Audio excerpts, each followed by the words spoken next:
Misunderstood has been our series for a while, right?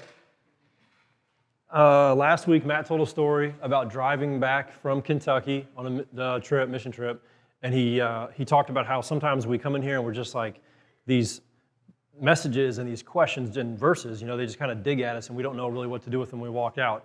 And no joke, I grabbed my pen and I wrote these thoughts down. So my topic is misunderstood mission trip.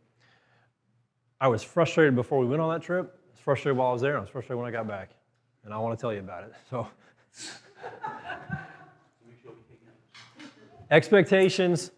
These are the slides from the trip. These are the pictures from the trip. They're just going to scroll the whole time. So eventually you'll get to the end and it'll loop probably. So what whiteboard to get your brains moving?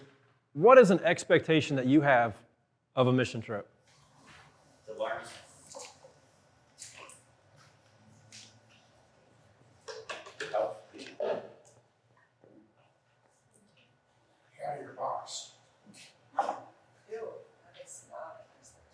Hate that one.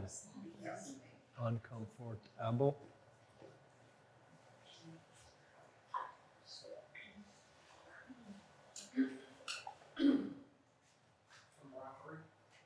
Camaraderie.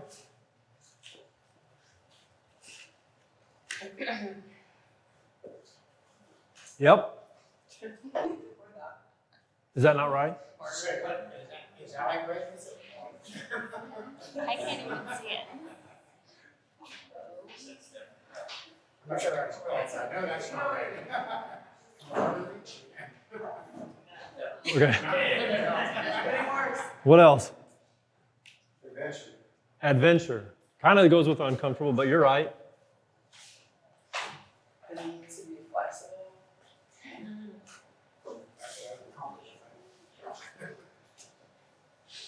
Yep. In conversations. That's my question. No, it's a good one because you're right. That opens the can or on the idea that you're away from home, and so you've got this new environment where those things can happen, absolutely, along with camaraderie.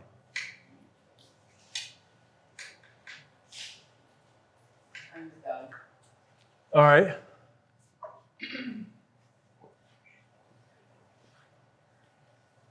Yep. Just seeing the pictures right there, it's not just learn, but it's a new skill. Like you usually end up doing something with this, but it's all tied together. What else? That's why learning, somebody's teaching. That means that someone's teaching. So you might have an expert or there's a teacher there, whether it's a skill. The question is, what do you associate with a mission trip? Fun. Ah, adventure and fun. Yep. Doing good. Sweat. Uh-oh. Dirt.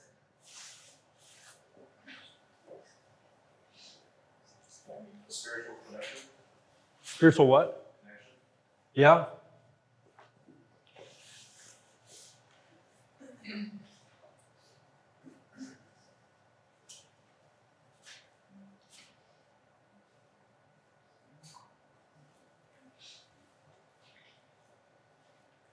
There's a lot of these are connected, right? Like these two. What else?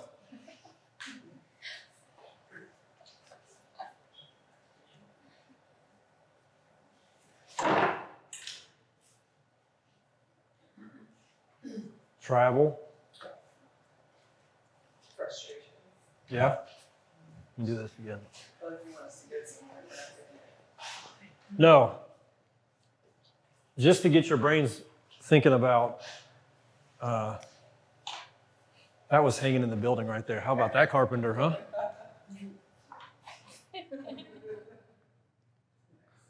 All right. So I'm going to tell you three moments that I had on this trip. And I've got a few verses. I'll have you guys look up while we're talking, but the first thing I realized when we were going was the idea of who you are. So when we got our signups going in here, I was already kind of let down I thought to myself, man, if we're going to go do some work, I wish that Rustin or Bruce could go, like they'll be the teachers, they'll be the experts. Or I told Walt this, I wish he could go and cook for us, and work, talented people. There were more people in this group that are talented that could have come. I was hoping the high school boys would have come, Roman and Justice and Justin, and like the whole crew. So I remember thinking, I just wish there was more people. And I wish that Chris or Briar, was here to lead it or like organize it, because we kept talking about details and we just kept being like, we don't know this, we don't know that. We're just trying to make sure we get these signups going. So anyway, I had these thoughts as we were leaving and we were heading up there. We get to Kentucky and we pull up to this church building, and it's called First Christian Church, and it's a Disciples of Christ, denomination. We don't even have one of those in the parish, okay? Kind of old school group. And we open the door and we step in, and they got this picture of Jesus on the wall as a carpenter, right? And they got old black and white vinyl tile. Looks like an old Pizza Hut bathroom, okay? And then you go up the stairs to the old classrooms, and they got bulletin boards with the border and the bubble letters, all right, okay? And I'm like, man, these people are old school. And we weren't the only church group there. So we came from Louisiana, then there was a group from Pennsylvania that was there, okay? And all but one of them was over 30, but it was an older crowd, okay, over 60 crowd. So they walk in, and I'm like, well, what are they going to do this week? And we're still wondering at that point, what are we going to do this week? But anyway, I had these flood of thoughts of like, just old. I just thought, this is an old congregation. These are old people we're hanging out with, or that we're supposed to share shower trailers with, or whatever. And I don't know. And the building, the crusty building, kind of got me when we first walked in. So let me just jump to what happened. The group from Pennsylvania had 24 people in it. The problem was only 7 of them made the trip. They had 24 people signed up. And at the last minute, the week prior to, they told us work commitments, situations in families, 7 people made the trip. And right then I was like, wow, you think you guys didn't bring enough, because we ended up with, when we met up with Connor and Rachel, and 13 people. And it's not a contest, A church faithfully sent people. We drove 10 hours, you drove 13. But what I found out was they had one young person, and you'll see her in the picture, Emily. She goes to this church with all these old people for one reason. Do you remember what it was? Youth group. And I hear that, and I'm like, wait, do what? I wanted to point that lady out. That's Emily on the left, yeah. I want to point out Miss Sue here in a second. She goes to that church for one reason, and it's because of the youth and the young people there and the vitality, right? And there's Emily doing some mudding with us. She came to the job site with us because she wanted to hang out with these ladies. Even that was convicting to me, because I realized you don't have a clue, Aaron, what their group went through to get here, and what your group needs. How good and joyful is it for our kids to hang out with other kids that are excited? And Emily comes in there one night and says, hey, can we play volleyball? And I don't know about you guys, but sometimes pickup volleyball is pretty annoying, because there's always someone that's going to spike the ball, and then these ladies had never served the ball, and we were teaching basics. We had the best time. It was fun. We ended up with 5-on-5. Like, it was great. It was perfect. And I'm no volleyball player, whatever. It was fun. She's like on her high school team, so she's back there like doing this number from the back line. Yeah, it was a trip. But anyway, it was great. So, but a comment about their group. They had a lady in the group named Miss Sue. She said at the first dinner night, she said, would y'all want to join us for worship tonight? That's what she called it. Like, we're going to go sing and whatever over in the sanctuary. And I felt guilty, like, I don't want to be awkward. I mean, we could go outside and play Foursquare. That was the fun thing. But they were going to go in there and sing, and so I just felt like, okay, we got to do it. She goes in there. This lady's like 70 years old on the piano. Hymns, Kristen. You heard me?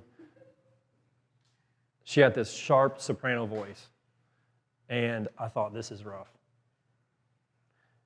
She actually sang a Chris Tomlin song. That was the funny thing. But her second or third song was this old hymn that I'd heard before, and I couldn't even get the words out because I got choked up. And she said, it was a song about being faithful. I was like, look at these 70-year-old people up in here from Pennsylvania doing this. And afterwards, I went up to her and I said, you know, your voice reminds me of my grandma's voice. She had a soprano voice. And she said, well, it didn't always sound like this. I lost my voice in 2008 when I had leukemia. And she's like, she's their minister. She's their lead person. She can't do the steps very well in the building. She couldn't, you know, but she was there. She was going to organize. She was going to make store runs. She was great. She was sweet, and you could tell there was a faithfulness about their whole group. Well, that first night when we walked back in the building and I was complaining about the floor, these old people from Pennsylvania, yeah. There's some green glue on the floor, and there's a whole run of brand new gray vinyl flooring down the hallway. The old people, like we got the youth, and they're in there bending and standing and going outside to cut and coming in and bending and gluing and mopping and making this place look so much better for us, for these people, for this church. I was embarrassed again. And I stepped in the gathering lobby this week for a few minutes. What do we have? Gray vinyl flooring. It looks like the same stuff.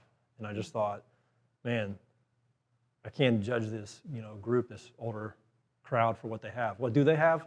Out in the grass on one side was, there it is, bam, good timing. They've got this flower garden. And it was beautiful.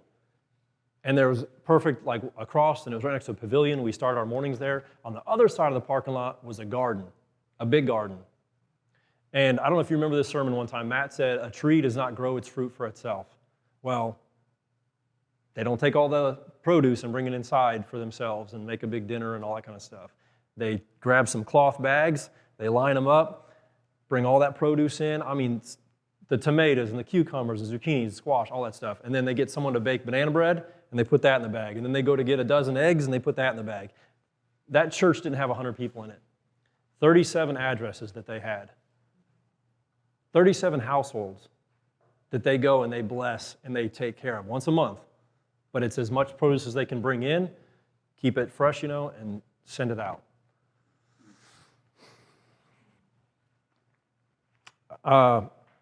My mind went to the idea of creativity and ingenuity because of the garden, but that's one of the things that we talk about here as part of our ethos, right? Part of our core values is that when we see in Scripture that what God did creatively with creation and making all of us with different gifts and different wiring and all that kind of stuff and personalities, that was a gut check for me to just think to myself, why do you have these surfacey thoughts of judgment when you judge a book by its cover, when the reality is there's some beautiful, beautiful stuff going on here.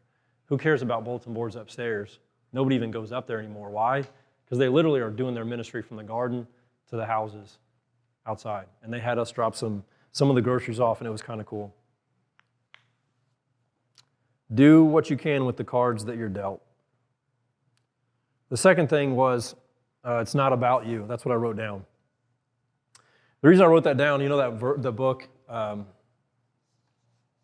Purpose-Driven Life? Anybody ever read that? Did you?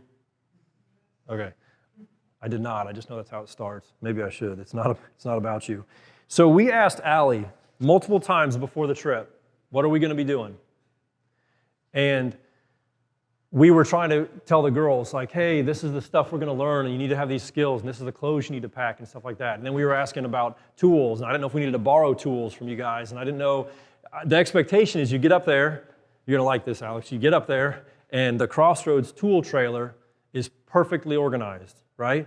And the first morning on Monday, there's going to be an intern standing there with a smile on the face and a table and a sign-out sheet, and all of his drywall tools are organized and his painting tools, and you guys know I'm full of crap, right? Then you're going to get to the house, and all the materials are going to be there, right?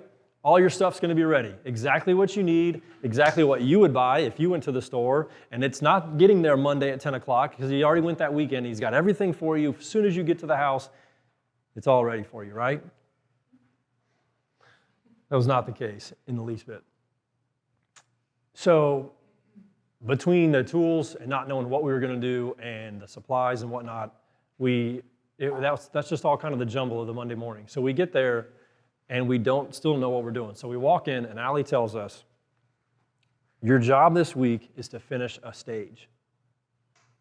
I don't mean a stage. I mean finish a phase of construction. There was studs and plumbing and drywall and insulation in one room, and then in another room, like finished trim and the lights, like nice light fixtures were hung and all that kind of stuff. And everything in between. There was no flooring yet, but there were walls that were ready to be painted, and there were vanities, like the cabinets and the countertops were ready to be set, but you couldn't set them because there was drywall to be done and there wasn't a lick of paint on the whole place. So it was kind of a mess. And the easiest thing for us to do when we walk in there, and when you walk into a situation, right, is to look at the person that came before you and say, well, they did this, and they didn't do this, and they. Point the finger. But her point in saying, finish a phase, finish a stage of construction, was because the whole point of what Crossroads does, there's a lot of points of what Crossroads does, but the best thing that you can do on your last day of work, the absolute best thing you can do, is prepare to hand the baton to the next group in the best way possible. Let me give you an example of that. When we first walked in the door of this house, and you saw a couple pictures of the house, was the living room, great room, kitchen, open concept, right? And the trim was done in there, and the walls were mudded. And when I say mudded, Rustin, I mean 3 coats, knocked down, ready to prime, ready to go. And we asked ourselves that day, I remember saying, we priming? We gonna paint? Like we could get primer coat and then paint this sucker. This main part of the house is gonna be great. Instead, why? Because I end up hanging drywall, and I always say I'm not gonna do it. Never fails to end up hanging drywall. Deb and some of the crew, first day, working overhead on a platform, ladder or walking platform, scrubbing and sanding, your arms, your dust is in your face, your neck is killing you, your back, and you're up and down, and you're trying to finish rooms, closets. Kennedy and Matt, up and down the stairs all day, trying to get the bedroom upstairs done. Why they didn't turn on the window unit that was in there and get that going, why they had to go into the second room, which was kind of like a little smaller, almost like an office, no window, no ventilation. You are sweating as soon as you hit the door because it was so stuffy in that room. Why do we have to work on the room? Why couldn't Matt work on the room right next to the front door where his saw was and his wood pile was? Why did they make us do the second floor? Why couldn't we paint the first room when you walk in and make it pretty and get the stain done so that they can get the floors installed? Why did we have to do all these other ones? Why couldn't we do the exciting room that was not exciting, it was emotional to get the whole thing done for visual pleasure, visual accomplishment? I feel like we were moving something. Not about you. Instead, finish a phase of construction. We went, no exaggeration, we went to both bathrooms, utility room, closets, bedrooms, hallways, above the stairs in the worst possible spot because it was 12 and 13 feet from the stairs, and we got every nook and cranny of that place to the next phase of construction. Because it was a thorough approach to say, this is not about you. You have to make it better for the next group coming. And there's a lot of logic to it because you guys know this. You can't stain the ceiling. You can't put the floors down if you haven't stained the ceiling. You can't start painting walls that don't have mud and tape done and sanded and ready to go. So the reason I say all that, or the passage for that, was Mark 10:45. Will somebody look that up for me?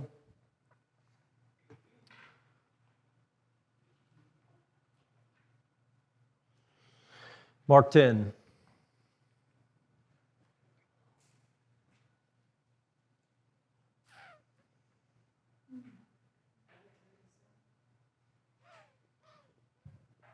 Abby, verse 45.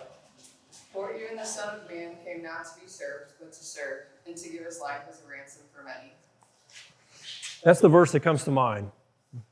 The Son of Man did not come to be served, period. But read verse 43, please. But it shall not be so among you.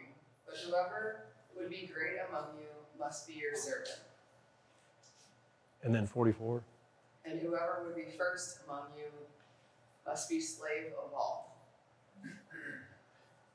I think that idea is against every paradigm that we encounter in the world today. Because you want the best for you. You try to put yourself ahead. Everything is about us, right? And maybe parenting is different because you're trying to help, your kids, or you're trying to do your spouse, but help them out. But that was the verse that came to my mind. It was Mark 10:45, is that the Son of Man did not come to be served, but to serve.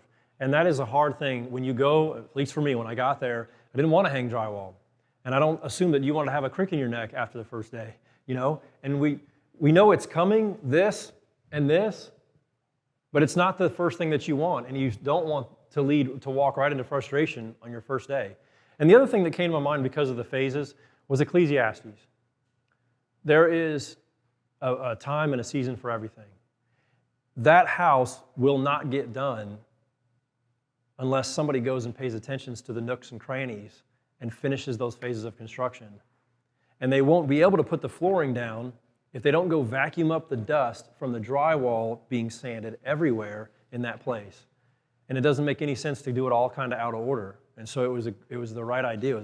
It was like a brilliant methodology, was put ourselves aside, do the projects that you don't want to do, and let's get this done. Again, it was interesting for me to have that realization that that house in Kentucky is not going to get finished unless some chapters get finished. Ecclesiastes, there's a season for everything. There's a reality for everybody in here that certain chapters in life have to end before new ones can begin. Sometimes we want to hurry the next chapter or the new chapter like we wanted to paint the walls, but you have to finish the first chapter first, the chapter prior to, before you can start. The last thing I was thinking about was asking God for things. What happens when He doesn't answer? You just had us read Psalm 77, verse 9. And that was, I caught it because it's exactly what you're talking about. Has the Lord forgotten to be gracious? Or has the Lord stopped being gracious? That was the question. That's the million-dollar question. What happens when you ask for help and He doesn't answer? Josh was the name of the homeowner. Got you. Josh was the name of the homeowner in Kentucky. He told me when the storm happened, the tornado happened in December, he signed up for every nonprofit he heard about. And there were multiple ones in town. Religious ones, not religious, church groups, youth groups, adult, whatever. He signed up for all of them and he was asking for help. None of them responded to him. He ended up tearing the house down. He ended up getting the new house, stood up and framed. Foundation was put in. Then he figured ask family. His father-in-law came, or his girlfriend's, dad came, and they started wiring the house. He knew enough electrical to get that going. But he looked at me and he said, but Crossroads showed up. And we weren't the first Crossroads group, but his point was, and it's what we were talking about, was this idea. He had been asking for help and wondering. Groups told him, we don't have any more volunteers, sorry, or we don't have anybody this week, or we're leaving town, we're done, we're finished in this region, because they were just there for the initial and they were gone. And it got me thinking, and because he was asking me, like, man, I was trying to do the right thing. I was trying to ask for help, and it got me thinking, what do you do when you pray and you don't hear anything? And you ask, and nothing happens. It reminded me of that story from 1 Kings 18, and you guys are going to know this. Elijah. Is your God sleeping? You guys know that story? There's a challenge between people are testing Elijah and his God. That was the phrase. Can your God light this altar on fire? And he was telling them, well, maybe your God can do it. Have your God light this altar on fire. And they said, okay, our God can do it. And so they cried out and they prayed. And I think they cut themselves and they were screaming and asking and kind of going on and on. And he said, does your God not hear you? You remember this? Does your God not hear you? Maybe he's sleeping. What else does he say? Scream a little louder. And then he says what? Come on, it's the silliest thing in the Bible. Maybe he's relieving himself. Huh? It's the best question ever. Is your God too busy because he's taking a leak? So what does Elijah do? Elijah's got this altar with wood on it, right? And I just picture the idea that, like Josh, the homeowner, I've got this project, I'm ready. I've got the wood, I've kept it dry. I've put some kindling on it, I'm ready. I got some dryer lint, I'm ready to go. I just need a spark. God, can you please get this project started? I need help. Elijah, the altar's there, they pour water on it. And they soak it until it says, I believe the word is, it was flooded around like a moat almost. It was flooded around it. in the trenches. It was so wet, and what happens? God sends it and burns it up and incinerates it. God showed up in a credible way. But what happens when he doesn't? What happens when you're Josh and you're asking for help on your house and you go through this terrible thing and nothing happens? Exodus 2, please. Exodus chapter 2.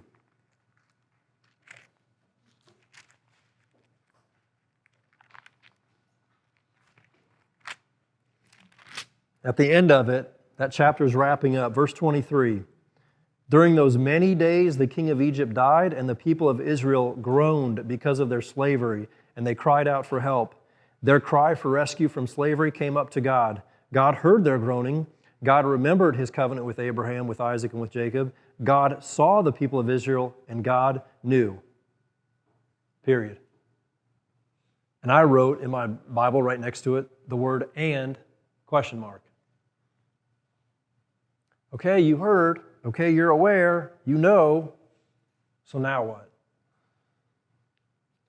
what? Chapter 3. Moses was keeping the flock of his father-in-law, so he was a shepherd. It says he went to the west side of the wilderness, and the angel of the Lord appeared to him in a flame out of the midst of a bush. He looked, behold, the bush was burning, and it was not consumed. He said, I will turn aside to see this great sight. The million-dollar question right there, if you have any amount of cynicism in you, how many times did he walk by the bush? You're on board with that, right? Walt's 100% in on that question. How many times did Moses walk by the bush? It also says he went to the west side. Maybe he'd been going to the east side. He wanted to graze his flock in a different area. Was there a burning bush over there? What decision did he make? I guess it leads me to this question. Do you get frustrated because you're asking and listening and listening and listening and listening for God? The reality is you're not seeing what he's doing right in front of you. We don't know that about Moses. We don't know the full story. He says in chapter 4, verse 10, Moses said to the Lord, "O my Lord, I am not eloquent, either in the past or since you have spoken to your servant, but I'm slow of speech and tongue." God's reply, "Who has made your mouth? Who makes you mute, deaf, blind, or seeing? Is it not me, the Lord? Therefore go, I will be with your mouth and teach you what you will speak." I looked that up because I wanted to know, what in the world does that mean that God says, "I will be with your mouth"? And then the phrase, "I will give you what to speak." The word speak, the word, "I will teach you what you will speak." The word teach is translated 42 times in the Old Testament as teach, but it's translated 18 times arrows. So this reminds me of that verse that says, like the arrows in a quiver, right? In a quiver of a warrior is a sun. It's the idea that an arrow, when you pull an arrow out of your quiver and launch it, it can go so much further than you can go yourself. So if you're in battle, if you're trying to attack somebody and you can only get so far with a sword, you take an arrow and it goes farther than you're able to go. If you're teaching in this verse, God says to Moses, like arrows, I will give you what you're supposed to teach, and it will be able to go out and you will be able to plant those seeds like it will go forth. But how is that going to happen? It's only going to happen if I'm with your mouth, if I'm with your weakness, if I'm a part of it.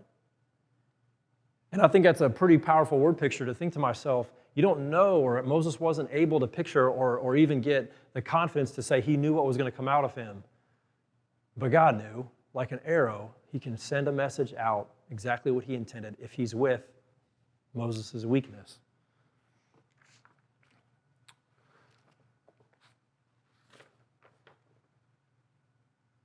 Three questions I had 3 points. The first one, who you are. And I had expectations about who we were. Kristen was going with us, and I knew that Kristen doesn't go very many places without her guitar. And then I heard that Connor was going to be there and Rachel was going to be there. And I had an expectation that every night we would either be at a picnic table or a campfire, and they would be playing their guitar and singing with us. That didn't happen. We didn't have a single campfire. It rained a lot. We went inside, and you saw the picture of Connor playing his guitar. because I think that we kind of nudged him enough to join that night. And Rachel was sitting there, and they were like, come on, please sing. You know, you're great. Please sing, please sing. I had an expectation that we were going to hear the three of them lead us and sing. I did not have an expectation that on the last day, Rachel was sitting on the bed of the truck, on the tailgate, and I walked up to her, nobody else was sitting there, and I said, hey, you ever get tired of it? And she said, of what? And I said, the pressure. Because everybody was giving her grief about singing in front of everyone. And all she really wanted to do was be a part of the choir, basically, and just sit in the pew and just be a part of it and just sing. I didn't expect to have that conversation. What I expected was a thought that I had, and I pushed those mentally on the three of you, that's what I thought needed to happen or was going to happen, because that's what normally happens. I didn't expect to be led by a 70-year-old lady on a piano with a hymn with her husband trying to keep up on a guitar next to her. Old school, yes. Precious, yeah. Convicting, absolutely. The second one, it's not about you. Because chapters have to close and new ones have to begin. I got the chance to eat breakfast most Fridays with Brett Thompson for almost 10 years. When he was at Chalmette High, he was struggling as a teacher. And he said, you want to get breakfast just so we can catch up? And we didn't accomplish much in those 10 years. We didn't go through anything formal. But it was enough to say, how are you and Jenny doing? How are you and Shauna doing? You have older daughters than I do. You know, how do you do this? Because I'm doing this with Ellie, or I'm coaching this team and stuff like that. And we just talked. And I texted Lindley and Alex on Thursday afternoon, and I texted Brett. And I said, are we getting eggs, guys? Brett, can you make it? Chapters have to close, right? And new ones have to open. And it can be frustrating, or it can be hurtful, it can be painful, but things have to go on. It can be annoying when Allie led our group and said, these are the projects. And we had to, Connor volunteered, we got him some long sleeves, and he did the installation, and we finished it. And then we hung the drywall. And then people were champs at mudding, and I'm pointing to the kids because they did a great job. We mudded drywall, and we didn't put on any paint, ironically, even though the first day we walked in, that's what we wanted to do. Let me read this quote out of a book from Mr. Don.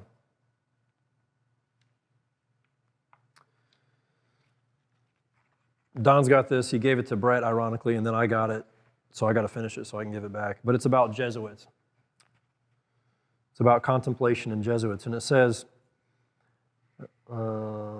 men who are united with God will have the humility to recognize that their judgments are at best only indicative, not definitive. And they will not engage in divisive discussions that don't further their community. Goes on to talk about Ignatius, the King of Spain. That's why I was skipping that part. Men who are united with God, I would put in there women. Men and women who are united with God, following Him, trying to be faithful to Him, will have the humility to recognize that their judgments are at best indicative, not definitive. I thought that we were going to have a hard time getting 12-year-olds to work. The only time they were distracted was to go by that pond that was pretty cool that the dude built and had ducks and got their toes in the mud. There's not a much better activity for kids to do, right, than put toes in the mud. But they mudded and they stained wood and they worked like champs, and I wasn't expecting that. I was expecting to ride in a white Crossroads van from the church building an hour to a house through a bunch of devastation and clean up a yard or something like that. Tornadoes, like shingles and stuff that's out in the yard.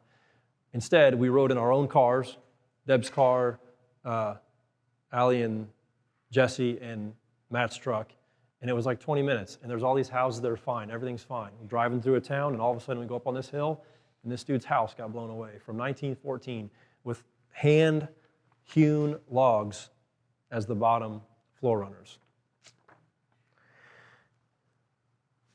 My expectations were a little bit off.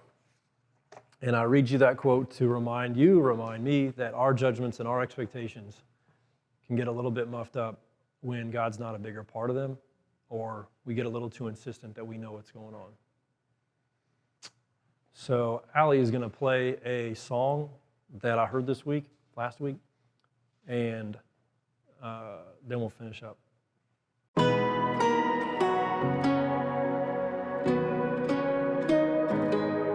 There's torn up pages in this book, words that tell me I'm no good, chapters that define me for so long.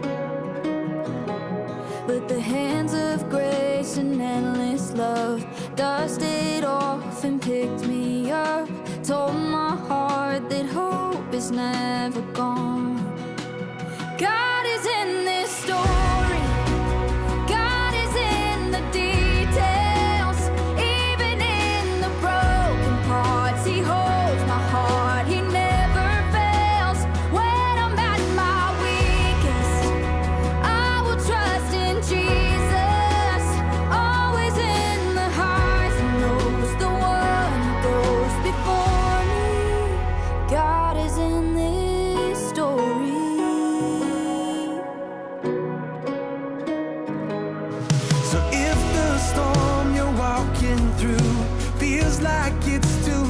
And you wonder if he even cares at all. Well, hold on tight to what you know. He promised he won't let you go. Your song of healing's written in his scars. God is in this story. God is in the details. Even in the broken parts, he holds my heart. He never fails. When I'm at my weakest, I will trust in Jesus. Always in the highs and lows, the one who goes before me. God is in this story. If it reads like addiction, if it reads like disease, he's the one who frees the prisoner.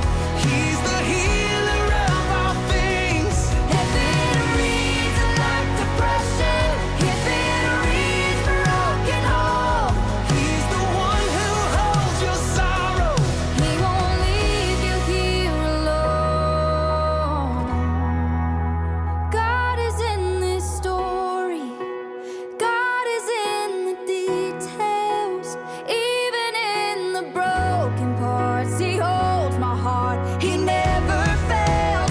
When I'm at my weakest, I will trust in Jesus. Always in the highs and lows, the one who goes before me. Always in the highs and lows, the one who goes before me. God is in this story. You're in this story. God is in my story. Right here in my story.